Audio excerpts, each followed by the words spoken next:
ইসরায়েলের চলমান ২ বছরের গাজা ও লেবানন যুদ্ধের প্রভাবে দেশের সেনাবাহিনীর মধ্যে মানসিক স্বাস্থ্য সংকট ব্যাপক মাত্রায় বাড়ছে। দেশটির প্রতিরক্ষা মন্ত্রণালয় এবং স্বাস্থ্য সংস্থাগুলোর সর্বশেষ রিপোর্টে দেখা গেছে, সেনাবাহিনীর মধ্যে পোস্ট ট্রমাটিক স্ট্রেস ডিসঅর্ডার বা পিটিএসডি ও আত্মহত্যার প্রবণতা উল্লেখযোগ্যভাবে বৃদ্ধি পেয়েছে। ২০২৩ সালের পর থেকে পিটিএসডি কেস প্রায় ৪০% বৃদ্ধি পেয়েছে, যা ২০২৮ সালের মধ্যে প্রায় ১৮০% পর্যন্ত বেড়ে যাওয়ার সম্ভাবনা রয়েছে, বলেছে ইসরায়েলি প্রতিরক্ষা মন্ত্রণালয়। বর্তমানে ২২,৩০০ জন আহত সৈন্যের মধ্যে 60% পিটিএসডি বা যুদ্ধচাপের সমস্যায় ভুগছেন। পার্লামেন্টারি একটি প্রতিবেদনে বলা হয়েছে, ২০২৪ সালে ২৭৯ জন সৈন্য আত্মহত্যার চেষ্টা করেছে এবং এর মধ্যে বেশিরভাগই কমব্যাট বা মাঠে লড়াই করা সৈন্য ছিল।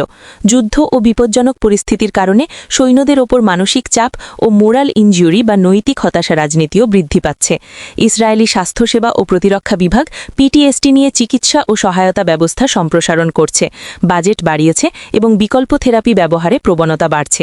তবুও অনেক সৈন্য তাড়াতাড়ি বা যথেষ্ট মানসিক সহায়তা পাচ্ছে না, কারণ সময় সাপেক্ষ বিউরোক্র্যাটিক প্রক্রিয়া ও মনস্তাত্ত্বিক সহায়তার অপেক্ষায় অনেকেই। এই মানসিক স্বাস্থ্য সংকট শুধু সেনাবাহিনীর সদস্যদের উপরই থেমে নেই।